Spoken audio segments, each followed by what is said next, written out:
It's time to accelerate. Hi, I'm your host, Andy Paul.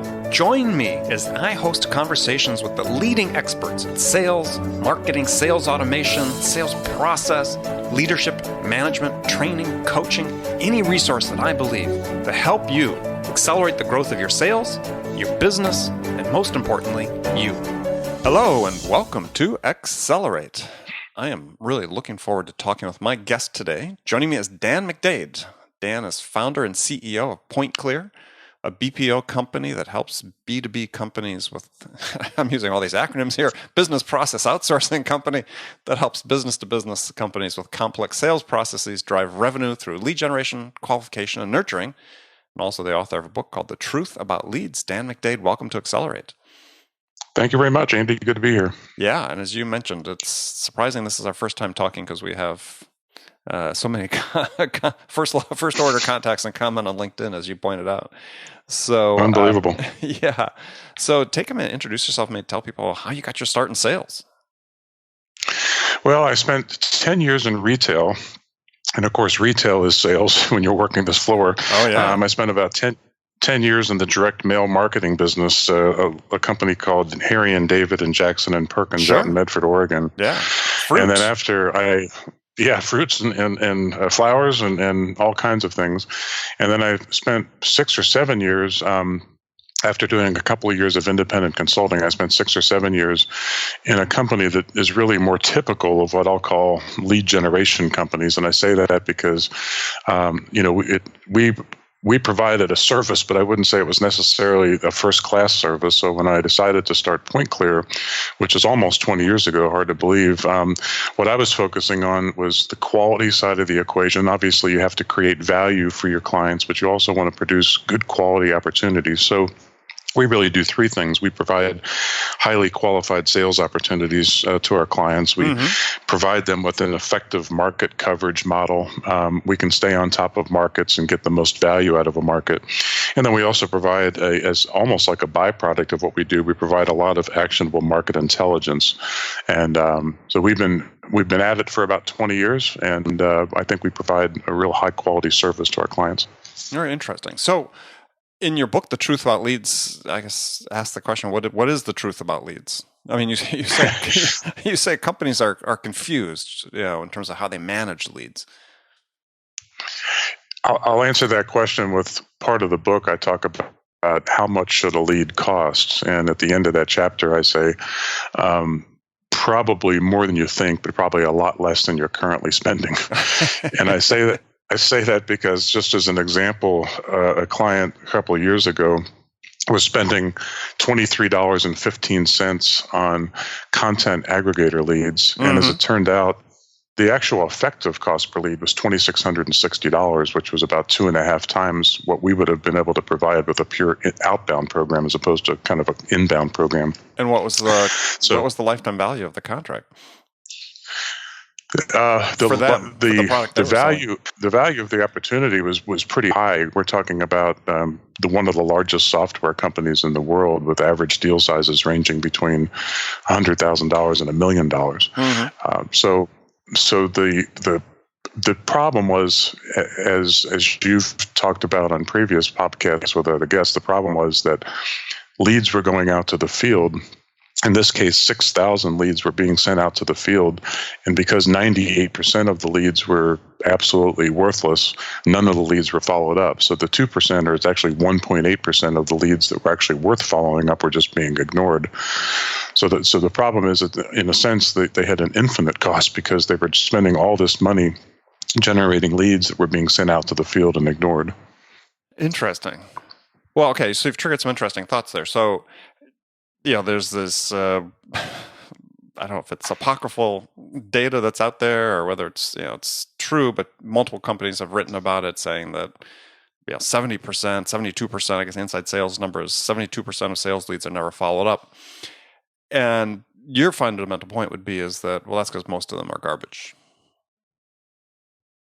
That's true, and I think the bane of our existence is that the leads that we turn over to companies sometimes get lumped into other leads that they're getting, so-called marketing leads that they're getting.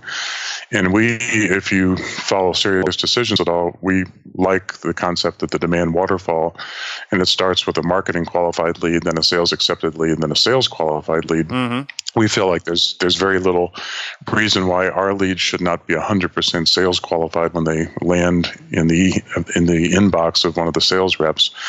That's not really true. I mean, it's hard to be 100% perfect, so there are going to be a certain number of leads that do fail for some reason, but the vast majority of them should be sales qualified, whereas at the Serious Decisions demand waterfall, a good 65% of the leads kind of work their way out of the funnel because they're not qualified or because the time frame's too far out or whatever.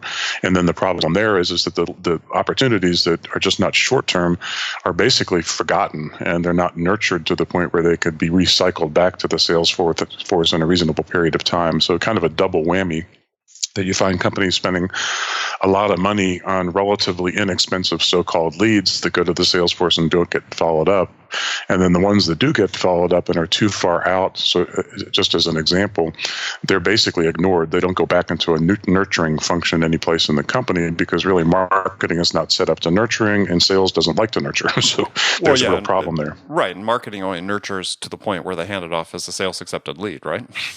I mean, so if they've got a lead that comes in and they do their scoring and they take them through the funnel until they become an MQL to an SI, you said a sales accepted lead and off to sales.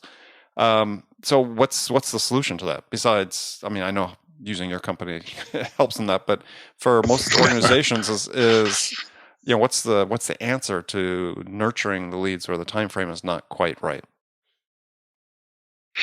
Yeah, and sometimes using our company isn't the answer because there's a basic broken process within the company. A lot of times, if we try to maintain contact at the senior levels in organizations rather than getting shuffled down, because sometimes when you get shuffled down, basically you're working with people that don't really have any pull in the company. But I like to talk about the concept of a judicial branch. The concept of the judicial branch is that if, in fact, most companies don't do this, but if, in fact, you have a common definition of a lead, or what Brian Carroll calls the universal lead definition, if you do have a common definition of a lead, then anytime that there's an exception, it should be investigated or evaluated. So, for example, marketing turns a lead over to sales and sales doesn't accept it. If they proactively reject the lead, then we need to find out, is it being rejected for the right reasons, that it did not meet the lead qualification criteria, or was rejected for what Serious Decisions sometimes calls an unintuitive reason, which is I called twice, they didn't call me back, so they must not have really been a lead. And so if there was a judicial branch, and unfortunately the judicial branch can't be made up of just marketers or just sales executives or even sales and marketing executives, you have to have a COO or a CFO or a CEO or somebody else that's kind of outside these departments. Because if they could have solved this problem, they would have, and they're not going to be able to solve the problem. And the only way you really solve the problem of dumping garbage on sales reps, and then sales constantly complains about the lead quality or they're not getting enough leads. Marketing constantly complains about the fact that they don't get feedback from sales, and sales doesn't follow up on the leads. The only way you're going to fix that problem is to, number one, have a lead definition that everybody buys into, and then number two, put the judicial branch in place for a period of time to some extent validate and maybe even calibrate the lead definition and find out really what's going on in the organization. Because as funny as it sounds, or as odd as it sounds, it's a relatively simple problem. But when you talk to CEOs about databases and leads, they don't care about databases and leads. They care about revenue. But unfortunately, if they don't start caring about leads, and I'll give you an example of that in just a minute, if they don't start caring about leads, then it's going to continue to be a real problem, because they'll waste marketing dollars and they'll squander opportunities that are kind of hidden under a pile of garbage. some years ago, and this client actually recently sold to another large company, but we worked with this one company for 10 years. And about 9.5 years ago, the CEO of the company sat down and actually reviewed and listened to 126 leads. And his conclusion at the end of this was that 125 out of the 126 were solid gold leads that sales reps should be following up on. And that was a revolutionary moment for that company. For the next 5 years, they grew at 45% compound annual growth rate per year. And most of that they attributed to our doing the lead generation work for them. We had a staff of 10 at one point just satisfying this company. So there was an example of a CEO who took the role seriously, because he said he was about ready to discontinue the contract with us because the feedback he was getting from sales.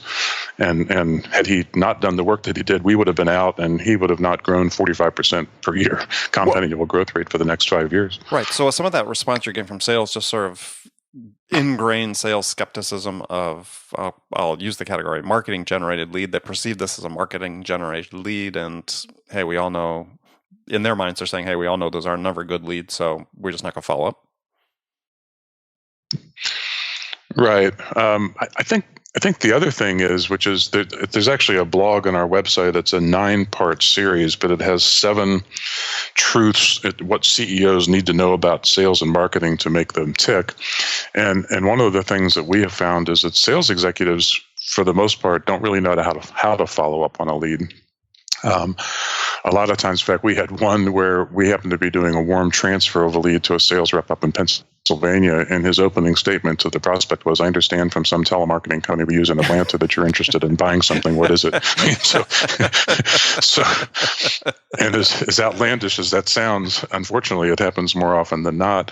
And a lot of times our clients will allow us to actually put a little training program together for the sales reps to say, here's how you actually follow up on a lead. Even our own SVP of sales, unfortunately, did not early on buy into the fact that you might call and email a lead 3, 4, 5 times over the course of a couple of weeks, because even though we had a scheduled date, so to speak, 50% of the time that scheduled date isn't met. And I always tell people that if you wanted to have dinner with another couple a couple of weeks down the road, could it possibly take more than a couple of phone calls, a couple of emails, and maybe a couple of texts in order to come up with a date and time and a place? And the answer is, of course. People are busy and. Sure. It takes a little bit of time, but you have to check with your spouses. You got all these other things going on. So why would a prospect that doesn't know you roll over on the very first call and fall all over themselves in order to take the call and make sure that they make the meeting? They don't because they get busy, not because they're not interested. So it takes multiple follow-ups, and that's something that sales executives really don't want to do.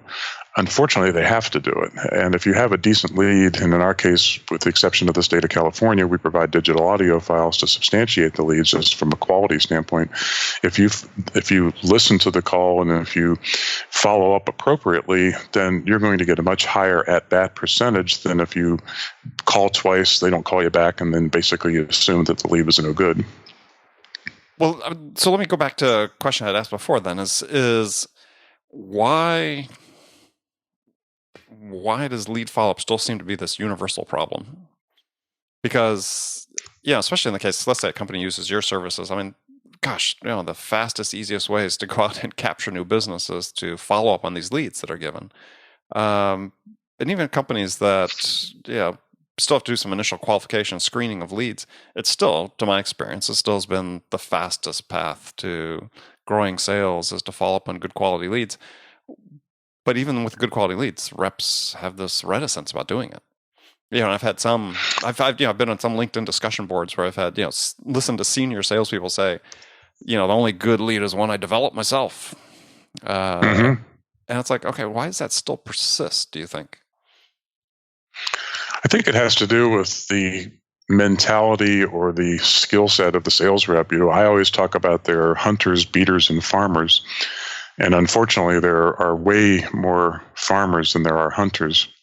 I'll give you an example of that. We working with a company that was selling to the Department of Defense, and one of the guys that was on the kind of the project team, his total territory was one Air Force base down near Macon, Georgia, Warner Robins. And he told us, just categorically, he said, there's no sense in your calling Warner Robins because I'm there every day and, I know everything that's going on there. And the marketing VP shook her head and said, you call Warner Robins just like any place else. And the first week, we uncovered a lead that closed for $1 million that this sales rep knew nothing about. And that was because he was really more of a farmer than a hunter. He was much more comfortable. I call it the milkman delivery. He was really more comfortable going to the same places every day of the week, having coffee with this person, having lunch with that person, and was much more comfortable dealing with people that he knew and people who were allowing him to make a good living, as opposed to really stretching himself to go into some of these new departments. So if you've got a pure hunter, the last thing you want, of course, for them to do is to farm. But if you have a pure hunter, they're going to be much more apt to be aggressive. The company that I talked about a little while ago, where the CEO listened to 126 leads, their best sales rep was absolutely tenacious. I mean, he was unbelievable. He closed a higher percentage of our leads than anybody else on the sales force. And I think that was because he was a true hunter. Everybody else out there were farmers, and farmers are uncomfortable, sticking their neck out into a new situation where they don't know the players. So composition of the sales team really becomes important then.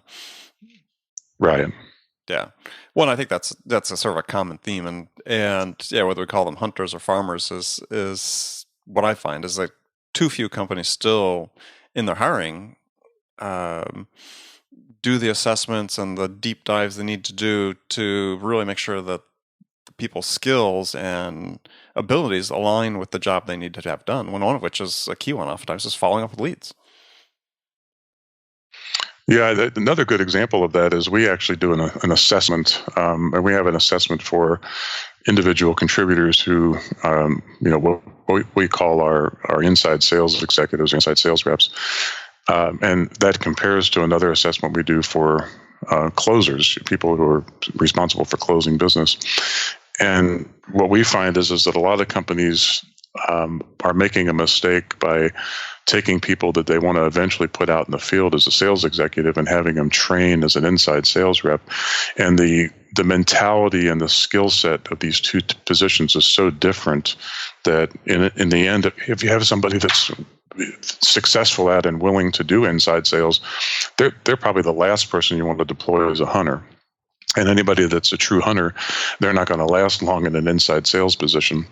So to your point, there's a lot more assessing that needs to be done, probably a lot more understanding of the territories and making sure that you don't force a farmer into a situation where they have to hunt because they're not going to like it. They're not going to be good at it. And as a result, you're going to lose business.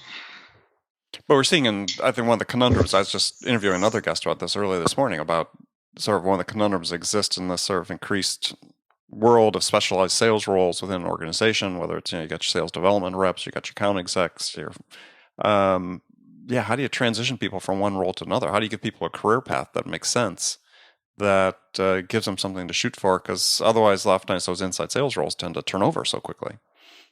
Yeah, they do. And it's a good point. The inside sales folks tend to be better if they're really good at inside sales, if they like inside sales, they tend to be better deployed as a farmer than a hunter. And maybe their growth path is to closing business if this company's selling a SaaS solution, as an example, where it doesn't really warrant field sales. It just requires an inside sales rep. That's oftentimes a good migration path. Yeah, but you're right. I mean, 2.5 years generally is enough for people, Oh, yeah. Yeah, I think the industry averages 1.4 years in an SDR role before they either burn out or decide that that's not the career for them. So, unfortunately, we have a number of people. I mean, we actually have people that have been doing the job for us for 10 years or more. And so, fortunately, there are some people that what they like is they like the fact that they can come in at a certain time in the morning, leave in the afternoon, and not take the job home with them. Exactly. So, but that's rare. I mean, I'd say probably, maybe 20, 30% of our staff has been with us a very long time, and the rest have been with us longer than the industry average, but certainly not as long as we would like. Yeah. Well, you had an interesting blog you had recently learned about. Is about a question you had posed on a LinkedIn group about minimum acceptable close rate on leads, and I thought a lot of the responses you got were pretty interesting on that. But I thought your conclusion was also kind of interesting as well, which is that no one really seemed to have an answer. There are no real specifics. I mean, would you formulate your own opinion about could there be such a thing as a minimal acceptable close rate on leads?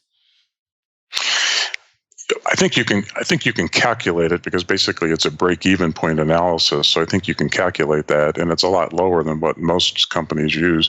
I think it's interesting, for example, going back to Serious Decisions for just a moment. Couple of years ago, they said that at the average companies, the sales reps close about 20% of the sales qualified leads. Right. And best-in-class companies close about 30% of the sales qualified leads. And if you ask most sales reps, they'll tell you, if you give me a good lead, I'll close 60 or 70% of them. What they're really saying is they're saying they would close 60 to 70% of the ones that they thought they were going to close, not 60 to 70% of the total.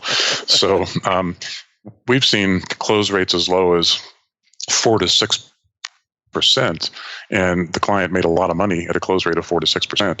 Should it have been higher? Absolutely. It's unfortunate that sales reps become busy, in a closing business where something has to give, and what gives is the follow up on the lead that wasn't quite as far along as the one that they're working on right now to close.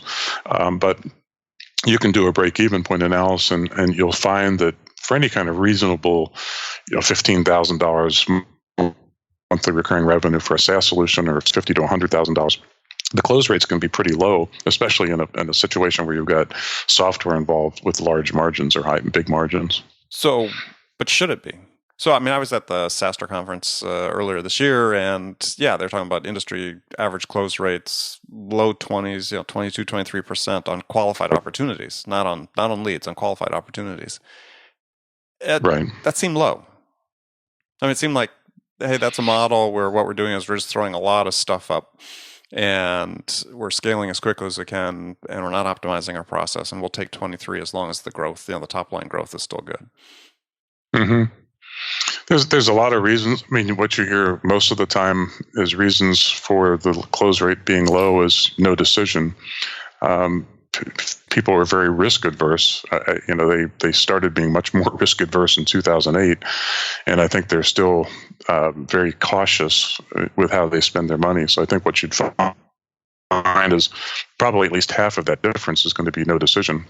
And then there are not a whole lot of companies that just offer such a whiz-bang solution that nobody else can match them. So, unfortunately, because of the competition, you're going to lose some to the competitors as well.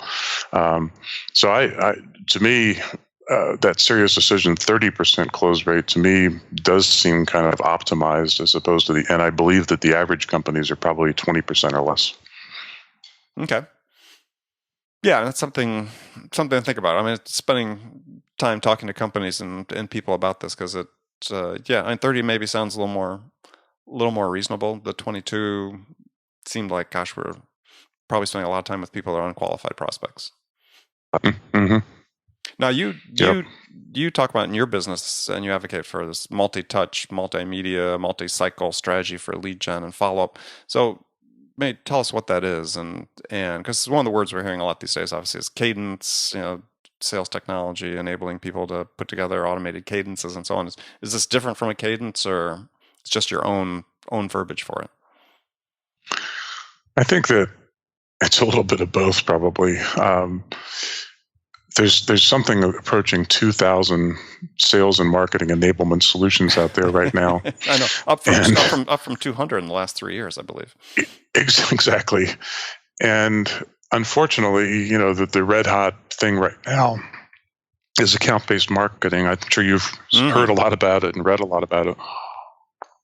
And in fact, it was fascinating to see John Miller from Marketo start Engagio, and some of the reasons he was starting Engagio is because marketing automation doesn't work for everybody, but account-based marketing does. And I think the problem is a couple of things. One, it is animated cadence. I'll give you a specific example. That lower level executives are much more responsive to marketing automation, and they'll give you their digital body language a lot more so than more senior executives. And more senior executives are much more responsive, about 2.5 times more responsive to a quality, multi-touch, multimedia, multi-cycle program. So what does that mean? Well, the multi-touch, multimedia, multi-cycle program simply means that it might take an average of 10 touches over a period of 2 weeks in order to either engage a prospect or to get to the point where you've invested enough time and it's time to move on to a net new fresh name, rest that name that wasn't responsive, and then go back after them again, maybe 3 months or 4 months later. So that's the first thing. Then as far as the reason that we don't necessarily like to automate this entire process is it takes the kind of the intuition or the intelligence of the business development rep out of the equation. Just like a good sales exec can kind of smell that, yeah, this is a real opportunity, I can win this one. And sometimes they say, there's an opportunity here, but I don't think we have a chance. It's the same thing with inside sales reps. They get a sense for this one isn't worth investing 15 touches on, and this other one is worth investing 5 or 6 touches. Whereas automation, you basically set it up and it does exactly what you tell it to do. But it's not necessarily the path to victory. It may be that if you invested, we had one situation where on the 42nd touch, the CMO of one of the top 50 utilities in the country responded and said, "Don't stop calling me. You're my conscience. I've been wanting to talk to you. I've just been extremely busy." 5 months later, that closed for $1 billion. It was a business process outsourcing contract with a large global consulting company. And so it was, 42 touches too many? No, in that case, it was exactly the right number. Now, that's kind of an example that's off the chart, but you don't want to automate it to the point where you can't have a human use some intelligence to figure out how much time they should invest in the touch cycle. Well, it's interesting. Again, interesting issue, because again, we see oftentimes, especially with in the tech space, a lot of SaaS companies, is that they're so metric driven that environment couldn't exist. That you talked about. Right. And in some cases, for example, a relatively low price commodity or a relatively low price solution, you really can't afford to use extensive outbound and all of the touches that I'm talking about, because the margins just aren't there to do it. But in other cases where you've got either the top 40% or top 30% of your market, or something where you've got $15,000 per month or $100,000 deal, you really can't afford to wait for the market to come into you. As a matter of fact, you've probably heard of the ITSMA, and the ITSMA has come out in 2016 saying that it's a myth that 70% of the sales process is complete before a sales executive needs to get involved. And especially senior executives, they want somebody to work with them to figure out what's really happening. And they want somebody that solved this problem multiple times when they're only going to have to solve it once, and they don't want to take a risk. So they're going to reach out and they want help from the early stages of education all the way through close. Yeah, well, it's interesting that you bring up that stat, because I thought somewhere you had in one of your posts too that 80% of vendors said that they reached out to the seller to initiate the sales process. That's absolutely right. So how do those two play with each other? I think that the market right now had become so inbound oriented that they were the ones that were talking about cold calling is dead, right, and outbound is interruption marketing and that kind of thing. I think, slowly but surely, I think their tune has changed on that. And I think you heard one of your most recent guests talk about that and talk about defending the reason for outbound. So I think part of it is that the marketers were looking for an easy solution, and the easy solution was to automate everything. It's happening right now with account-based marketing. We were talking about just a couple of minutes ago. Right. Account-based marketing is now synonymous with IP marketing. So it's all about figuring out if somebody from XYZ company is on your website and alerting the sales rep so that they can take some action. To me, that's really interruption marketing.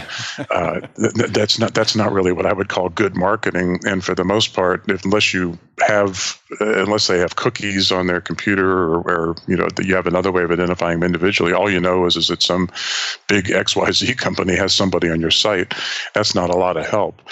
The real account-based marketing is basically making sure that you carve out a significant enough but a small enough number of targets where you basically know everything about them. You've got triggers set up.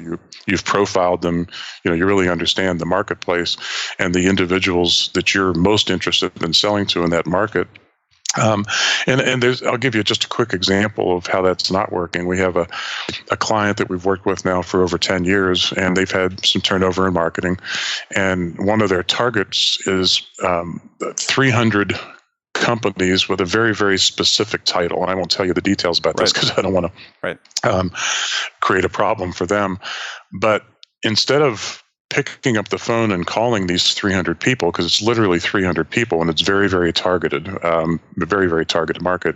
But instead of picking up the phone, they're targeting literally thousands of people with email, hoping that some of the 300 actually respond. And our task is to follow up on anybody that responds. And for the most part, the 300 that they really want to talk to aren't responding. So how much easier and how much less expensive would it be for them to basically, we already know who the targets are. We already know what the decision maker title is. Why don't we just go talk to them? If we did that 300 times, we'd get a lot further than sending out 6,000 emails and putting, IP marketing on websites and that kind of thing. Just an example of what's going on today. Right, and potentially annoying the prospects in the bargain. So good. Now we're going to go to the last segment of the show. I've got some standard questions I ask all my guests. And the first one, Dan, is a hypothetical scenario in which you, Dan McDade, have just been hired as VP of sales at a company whose sales have stalled out. And the CEO is anxious to get sales unstuck back on track. And I know Rome's not built in a day. You can't turn on things in one day. But what would you do? What two things would you do your first week on the job that could have the biggest impact? I think there's a great book out there called Sales Management Simplified by a guy by the name of Mike Weinberg. Don't know if you've had him on your show. He would be a great guest. Multiple times. Okay, good. Well, I think he's a great speaker, and I think I like both of his books. One of the things he talks about is the most important thing is a pipeline or a funnel review, and spending real time with the sales executives, really, what I call it the gun to the head. So, you're going to get shot if you underestimate, you're going to get shot if you overestimate, what you can close. And one of the things that I would do is sit down with each of the sales executives and say, all right, I've been reviewing the reports that you've been turning in for the last couple of months, even before I was here. And I see that there's a little bit of a pattern here that it looks like next quarter is going to be really good, but this quarter is going to be soft, and we have to fix that. So let's talk about the 10 accounts or however many accounts we need to talk about with each of the sales executives, and exactly where are we, basically do almost like a Miller-Heiman blue sheeting type exercise with each of the accounts. And what you're going to find is that you'll be able to ferret out relatively early on who doesn't really have a good sense for what's on their forecast and who really nails the forecast. So I think, first of all, doing a real intense review of the pipeline or of the forecast, and then also spending quality time planning how to approach each of these accounts. Really, you could say that's really account-based marketing, but how do you approach each of these accounts based on who you're talking to, what you know about them, what's their current environment, what's the competitive environment, and is there really are they going to do something? Is there a reason why they're going to do something now when they haven't done anything in the last year? Right, account-based selling. So right, all right, Cool. Good answer. All right. So I got some rapid fire questions. You can give me one-word answers if you want, or elaborate if you wish. So the first one is, when you, Dan McDade, are out selling your own company's services, what's your most powerful sales attribute? ROI. Okay. Who's your sales role model? Oh, that's a tough one. I worked for a guy, unfortunately he recently passed, but I worked for a guy who I think is probably the best sales rep I've ever seen. So it's Tom DiPrizio was his name, and he worked for Dun & Bradstreet, but I would say he's probably the best guy I've ever seen work a room, so to speak. Well, Tom, here's to you. One book that every salesperson should read. New Sales Simplified. By Mike Weinberg again. Okay. Yeah, have to tell Mike you're a big fan. And I am.